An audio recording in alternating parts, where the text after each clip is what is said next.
Well, that didn't go exactly how we thought it was going to, Chiefs Kingdom. I hope you enjoyed a kind of a tight game. We're going to get into everything on the breakdown of the Chiefs versus Saints coming up, right about now.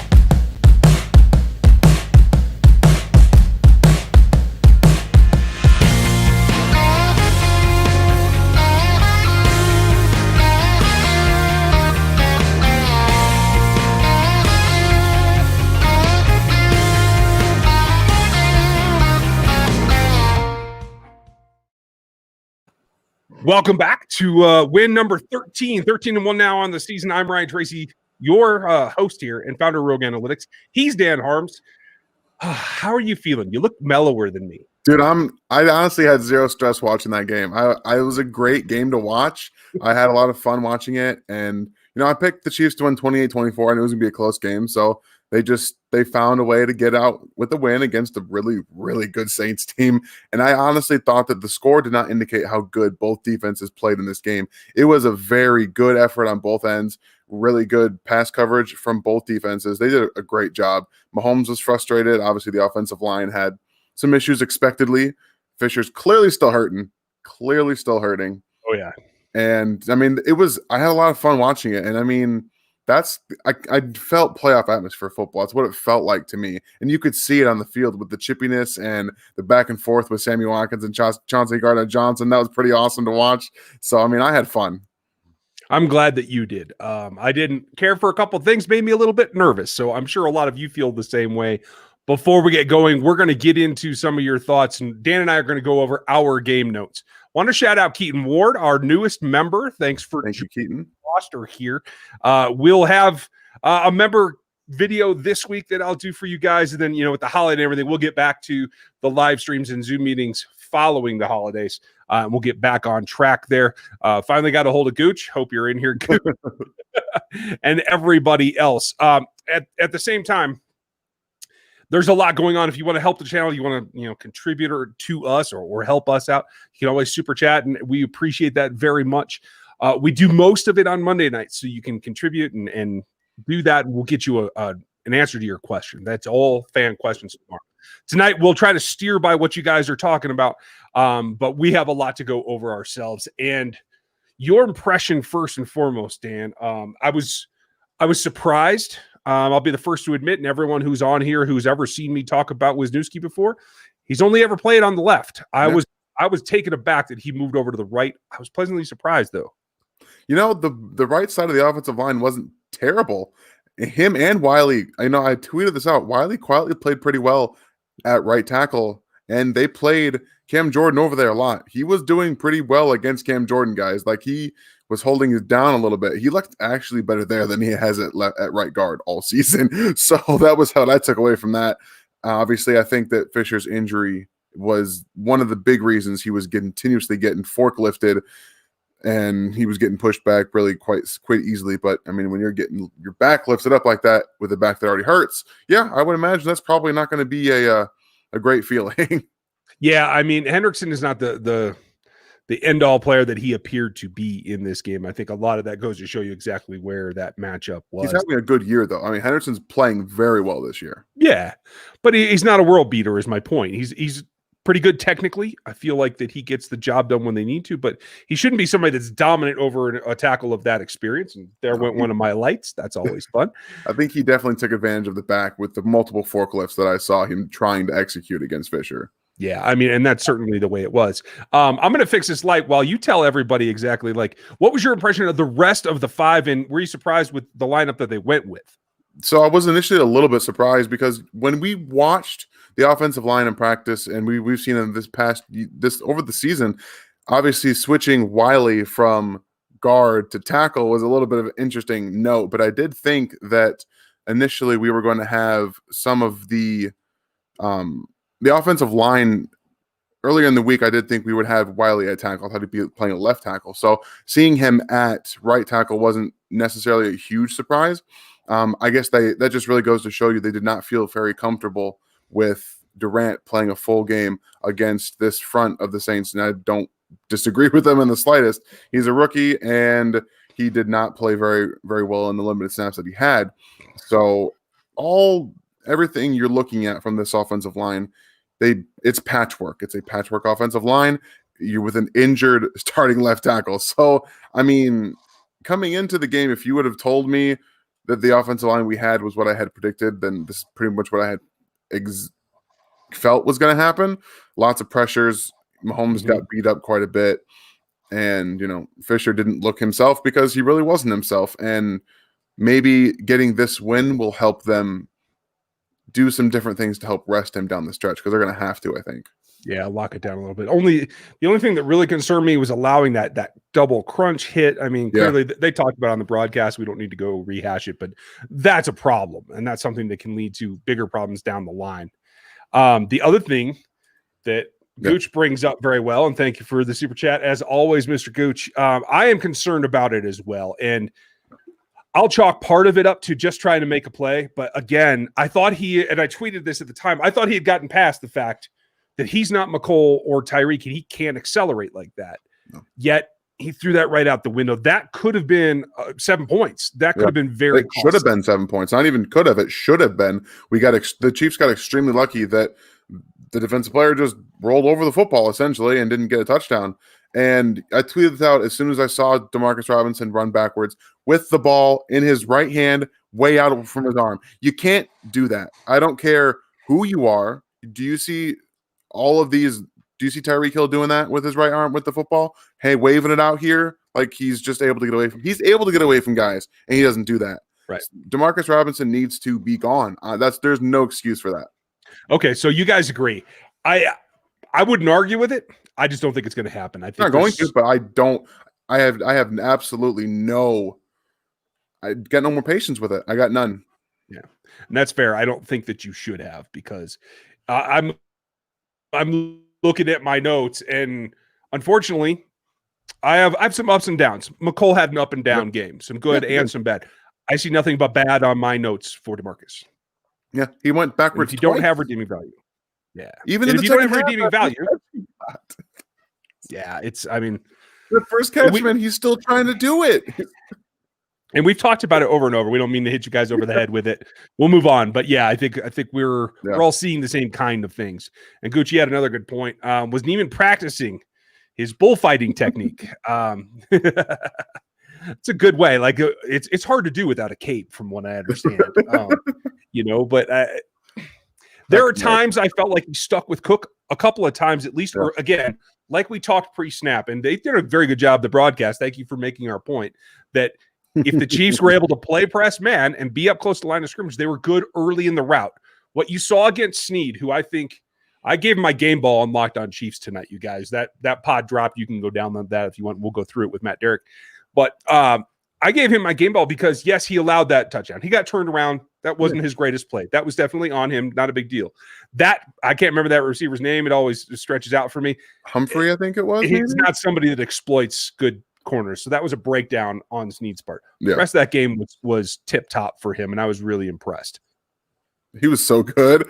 I mean, and like I said, I watched that touchdown. I'm like, yeah, he lost the football, lost the receiver. He was trying to find the football, then lost the receiver. Like, it's going to happen. It's his first touchdown he's allowed all year. I mean, he did have an interception in this game, and now he's tied and with all the rest. Yeah, exactly. He had an interception and a sack, and he's now tied with all the rest of the rookie corners in interceptions with playing 9 games in the season. So he's clearly doing something right. And like Ryan and I mentioned, if you allow them to play press coverage early in these snaps with Drew Brees trying to get the ball out, they had nothing going.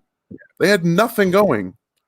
That big play, Cook got one longer play. I want to say it was 17 yards. And then the to Sanders, other than that. Coach, I don't know what he's afraid of other than the fact that he doesn't change direction well. If you put him on a line, Neiman's okay for a linebacker in terms of flat speed, but it's the change of direction that always gets him. That touchdown one they let up from Kamara was really embarrassing. It was embarrassing. Everyone's overrunning everybody and just kind of letting them walk into the end zone. Like, that's just... And that seems to be a thing that we've seen before, where everybody kind of expects everyone else to make the play. Yeah. I'm sure Tyron, I haven't seen his press conference yet. I'm sure he'll break it down himself. I think he got caught looking a little bit. I'm not sure exactly if that was the cause, but he was a little flat-footed on that particular play. They did run it out pretty quick. So maybe there were some things there, but a couple of breakdowns that I think were on them, not so much that the Saints were really exploiting them. They just, for sure. A couple lulls. Some execution issues, which, I mean, you expect to have.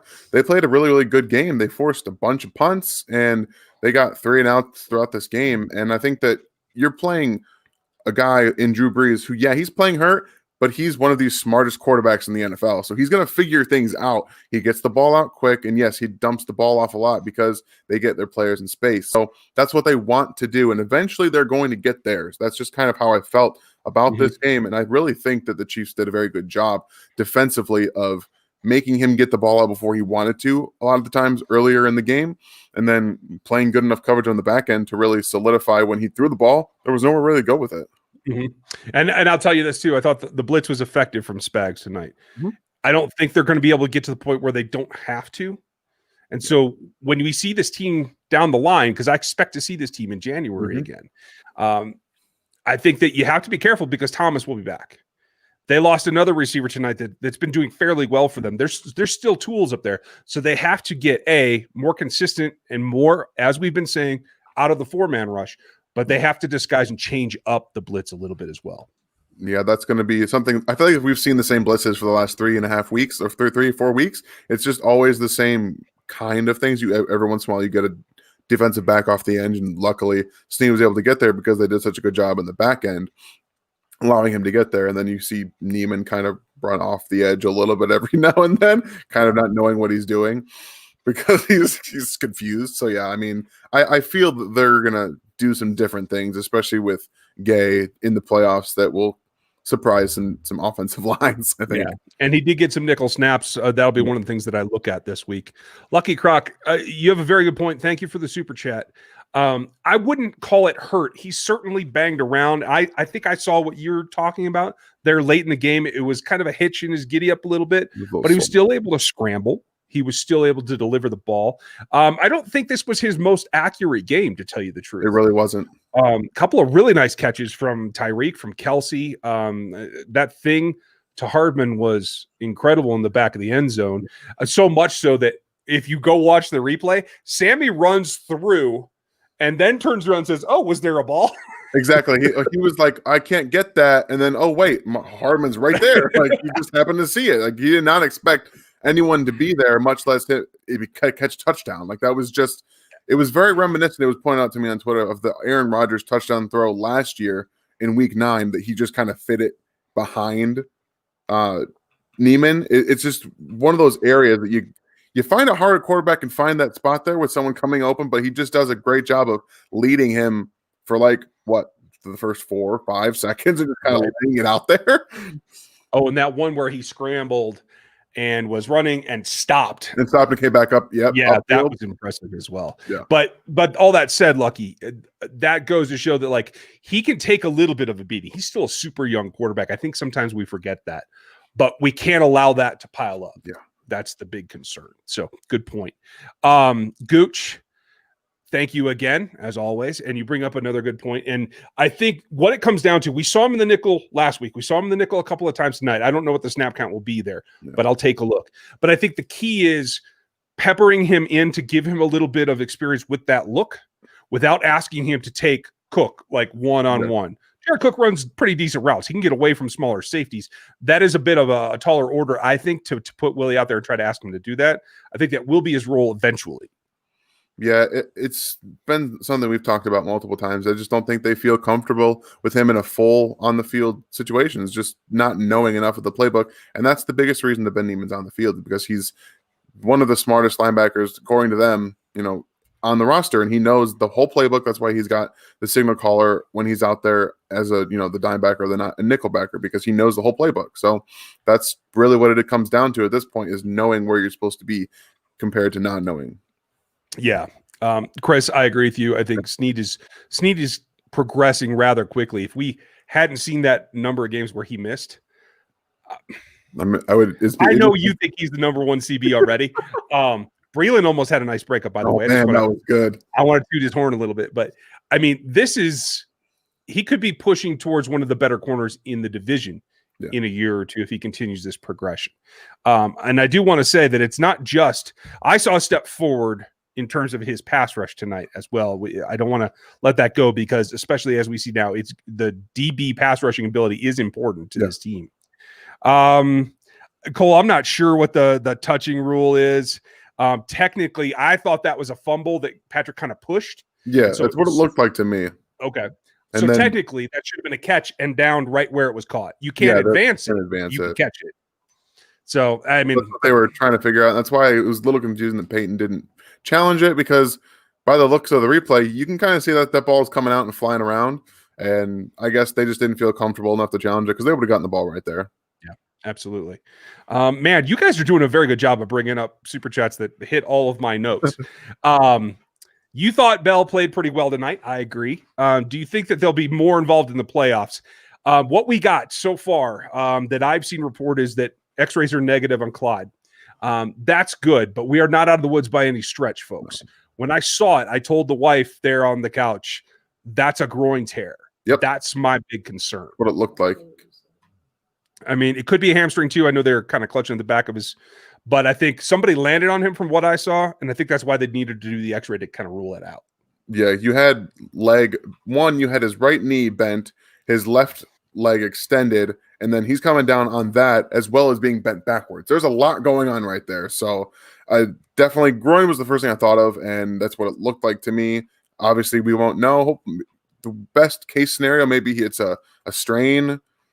I mean, we'll find out after the MRI, but that's you got to hope that he's okay, because that was a tough hit. And let's hope that it's not an MCL either. I'm a little bit concerned about that, just from that back leg, the way that was bent. But certainly dodged one bullet in a positive, not having a positive X-ray. So that's a plus, Jordan. We'll let you know. As far as Bell goes, I agree with you. I felt he ran good at times. I think he showed, and I tweeted it this way, I think he showed what the Chiefs were hoping for when they brought him in. Yeah, so I did a little bit of investigation with the run game. The Chiefs ran the ball with those two guys 29 times in this game. They combined for 141 yards, which is about 5 yards a carry. They actually ran the ball effectively. And if you listen to Tony Romo during the podcast or during the game, they were talking about it. The Chiefs wanted to do that because of exactly what the defense was showing. You think back to the Bills game, they gave them a bunch of light boxes and they dared the Chiefs to run the football. They did that in this game too, and they were successful in doing that, even in times where it didn't look like the running backs were going to get anywhere. Bell and Clyde were able to make guys miss in the backfield and get those 5, 6, 7. And then Clyde's carrying Cam Jordan for 7 yards. Right. And that guy's got some leg power. And that's a big portion of his game. Yeah. I thought Lev picked his holes pretty well. I thought we saw the patience thing return. Yeah. And so that is the situation that we have lots of discussions all around the draft about whether you need a number one back. That's where a back makes the difference. When you have a line that can't completely open holes, but gives you slices that you could try to take advantage of. That's where those guys come in. Finn, I think this was clearly, like we were talking about before, a combination of both. Yeah. Saints defensive front is very good, and the Chiefs are, they're on the fourth tackle at this point. I mean, they're missing a bunch of offensive linemen, and you got a guy essentially down in Fisher who's playing hurt because he knows kind of the importance of this game, what it means. You're on third right tackle. I mean, you're technically playing a backup center because Ryder's not any better than Kilgore is. So you kind of have to figure about that too. So they're kind of running out there with an entire backup offensive line right now. It's almost entirely made of backups. Yeah, Fish and Ryder are the only starters. And we all know how we feel about Ryder being the starter. So I think that's when they can upgrade into the postseason. And we'll see if they get a shot at Schwartz coming back. I kind of feel like that, but we don't know.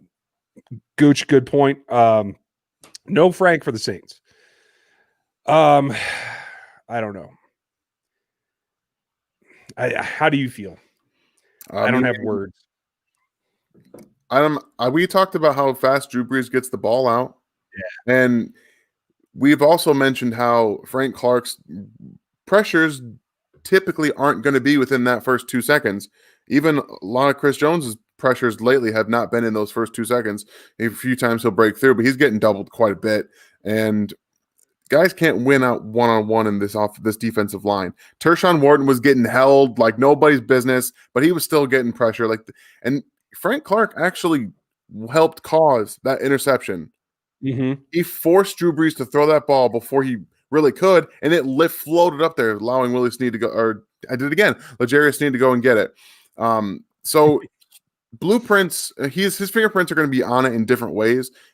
Sacks are not going to be the best way to beat a team like the Saints because they get the ball out so quickly and they're not going to show up as often. And without Michael Thomas out, they did a good job of giving the defensive line more time, but you see Drew throwing the ball in so many different ways on the ground, deep down the field, out of the bounds. So he's not taking sacks because he knows he can't.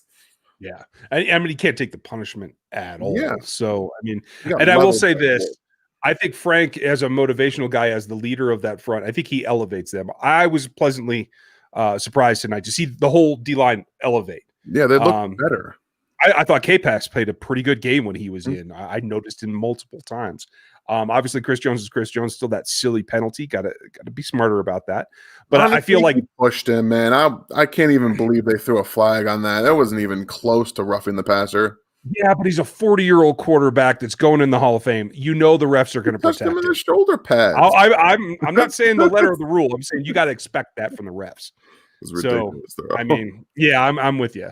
But overall, I felt like it lifted them as a team. Now I know they gave up 29 points, but it is the Saints. So like I think it could have been a lot worse. They didn't go to Kamara enough. They didn't use Taysom Hill enough if they really wanted to win this game. That was something that really surprised me. I didn't see them use Hill nearly as much as they should have, considering the linebacker situation. Like that was very surprising to me. And maybe that's something that they did on purpose for the playoffs. Maybe that's something that they took out just specifically in case they were to meet again. I don't know.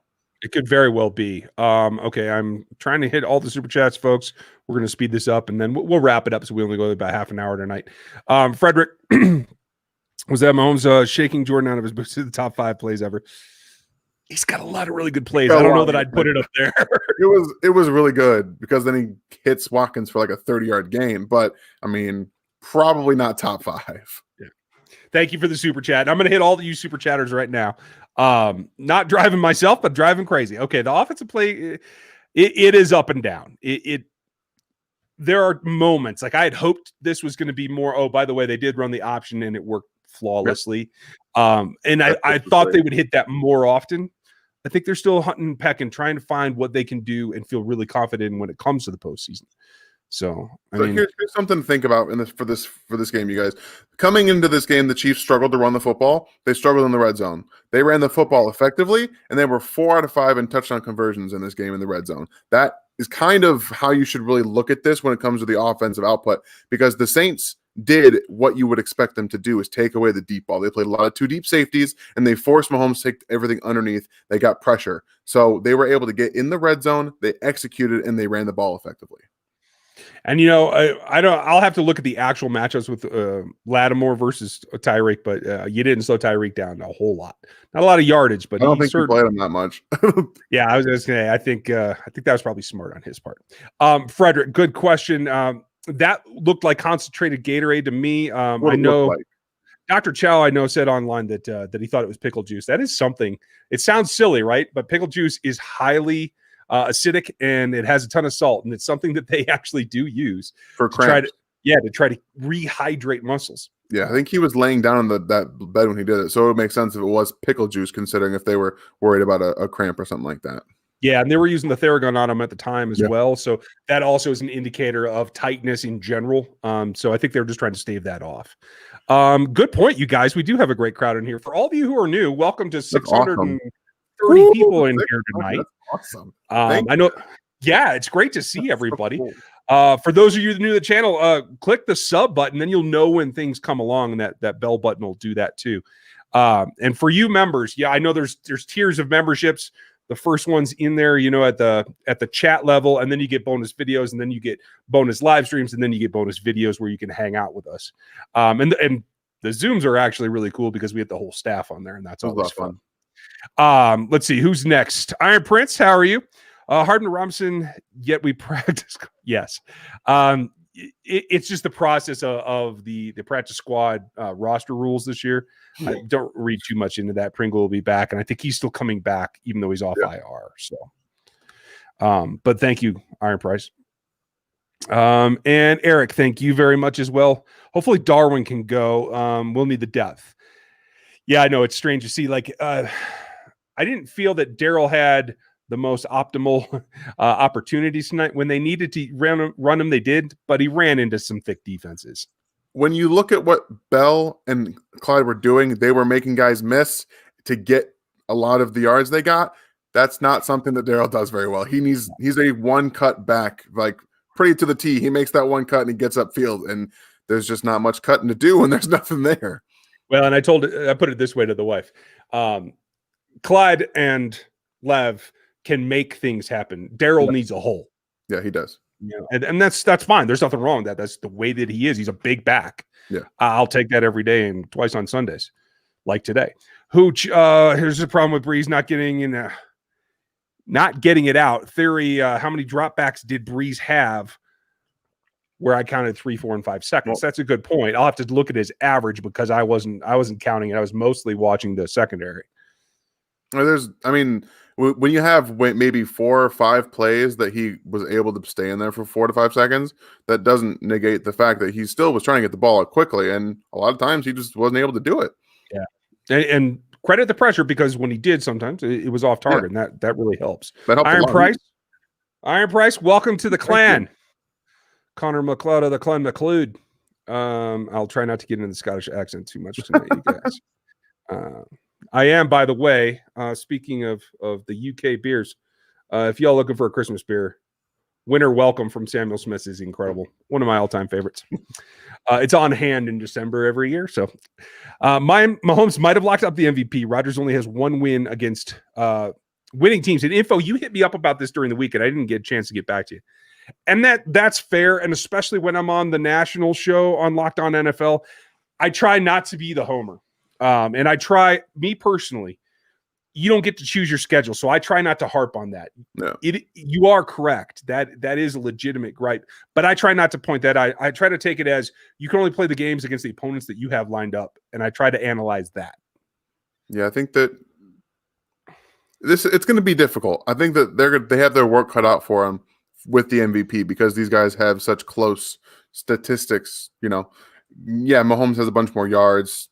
Brees, Aaron Rodgers probably has more touchdowns in the year. It's going to be interesting. Whoever wins it deserves it. I tweeted this out today. Like, both Mahomes and Rodgers are deserving of the MVP. I just wish I would see less people trying to break everything that Aaron Rodgers does down in a bad way. Like, and it's vice versa. Like, just have respect for both players and know that they're both great, and just kind of like watch them and accept that they're both great players and deserving of the MVP.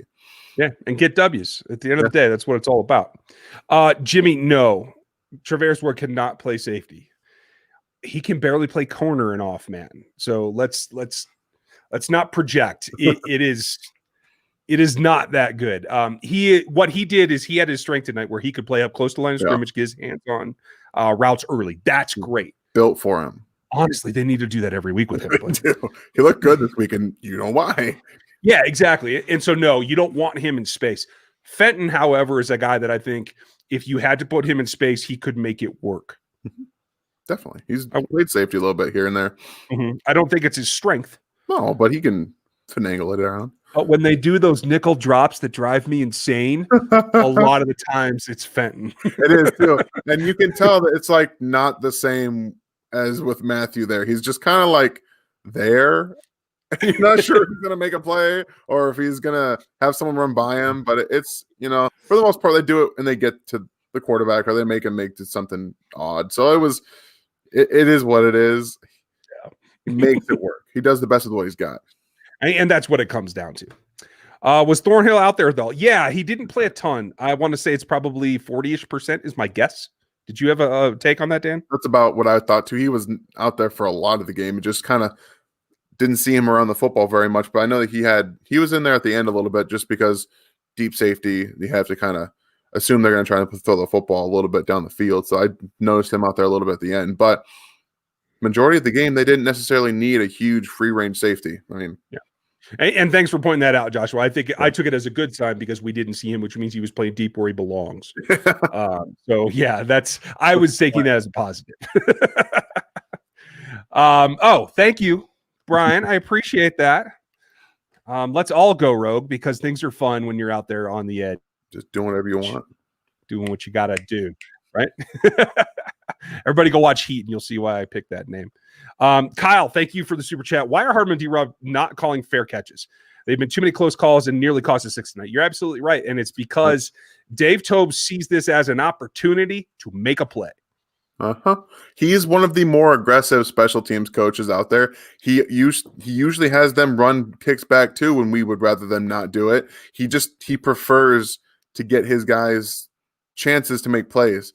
The problem is Demarcus Robinson doesn't make plays like that. He's not like that. He is not a punt returner. No. He should not. The only reason he's back there is for fair catch it and possess it. That's your only job. And then he goes try to make a play. So we've talked enough about that. But it's just Dave Tobe's philosophy is be aggressive. Yeah. And I'll give him credit. DeMarcus is very good at ad-libbing. When the play breaks down and Patrick breaks the pocket, he is very good at adapting to what Patrick needs. But catching the ball in a punt situation is not one of his things. I think they do it because for some reason they have trust in him that I think is probably overrated, but it is what it is. Kemish, welcome to the clan. Yes, thank you. We'll try to make sure that we keep the fun level up. And I will try not to call you Hamish because I have a friend who spells it with an H, just like you do. And he is the most Scottish Scotsman I know. So that always leads to interesting accents as well. Welcome to the group. Dylan, thank you as always. That's a big one. Appreciate it. Is Snead this year's lottery ticket? I mean, yeah, if you want to term it that. I know those guys throw it around. I'm not sure what Kent actually means by that all the time because I never thought it was an if. I saw on film what I needed to know. He is not a surprise to us. Yeah, I think that's really saved for more UDFA guys, 6th round draft picks, 7th round draft picks, guys that you don't really expect to turn on anything. And if you watched Snead's 2018 or 2018 tape, you saw a corner that should have gone in the 2nd round. Like he should have been at least a 2nd round pick. So we have talked about him falling because he was playing safety because Louisiana Tech was like, hey, can you play safety? He's like, yeah, I can play safety. And yeah, he played some safety. Why not? Because he's a multifaceted and versatile guy. So in terms of lottery ticket, no. But I think when you extrapolate the draft picks over the last 4 years, he's been the best draft pick outside of Patrick Mahomes. Like he's been the best draft pick outside of him. And I truly believe that. And especially with the ceiling he's got, I think we're going to see that come to fruition. Yeah, and certainly with the fact that we're talking about so early in his career. I honestly, the lottery ticket I would say is Wharton because Wharton has played 100% of the rookie class. He's right up there, right behind CEH and Snead, and he's dirt cheap. It is a huge question mark about if you can even make the leap from his college, what Missouri Southwest A&T or whatever it was. Something like that. Yeah, I think that's exactly where it was. Like I couldn't find film on him. Even after the draft, I couldn't find film on him. So that tells you just how small a school that is. That leap is incredible. And he is, honestly, he reminds me of a quicker Alan Bailey is what he reminds me of. That's exactly. He's got the strength, but he's got the speed and quickness that Bailey just didn't have. Yeah, and I love it. I think the sky's the limit for him. Yeah. I mean, I thought Colin Saunders was going to be the long-term duo with Chris Jones on the interior pass rush. It's going to be Wharton now. Yep, he's bigger. Yeah, and bigger, longer, bigger, faster, stronger, more explosive. I mean, I like Saunders. Don't get me wrong. I like Saunders. I think he's going to come in next year and play a role, especially on those first, second downs with Noddy.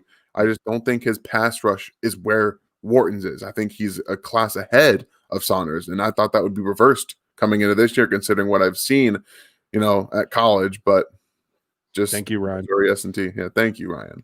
I appreciate that.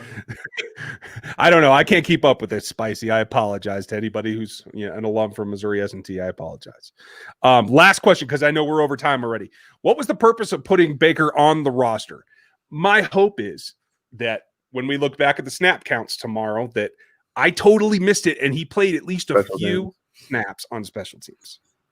This is just trying to get his legs under him, because I believe that this game, after you win this game, you have a game that you can rest some starters at some point we're looking at, and that's going to be an opportunity to get him back into some game action. And that's why I think that they did that. Because one, you activate him now to give him some time, like Ryan said, on special teams to get those legs moving back on the field again, get that feel for it. And then you allow for that game that they end up resting somebody, whether it's him or whether it's Ward, whether it's Breland, whether it's both, and just kind of let him get out there a little bit. Yeah, I'm complete with you. The good thing is it was a game day elevation, so he goes right back to the practice squad on Monday. That's perfectly fine. Hopefully we see that the next 2 weeks as well, which means you might be able to get him on the field later in the year. Especially the Chiefs' first playoff game, I don't think should be terribly tight. Let's cross our fingers. I don't ever, not anymore. Always, yeah, okay. It's just always going to be like that. I'll keep crossing the fingers. But Wiz is officially on the 53, so he's not going to be one of those elevations and go back guys anymore. And Kyle Peterson, thank you for straightening me out. I appreciate that. Thank you. Missouri S&T, and you went there, and I hope I didn't offend you. I wasn't trying to. I'm just really terrible if it isn't like the University of X. After that, I'm screwed. And was sad not to be able to see him at camp this year.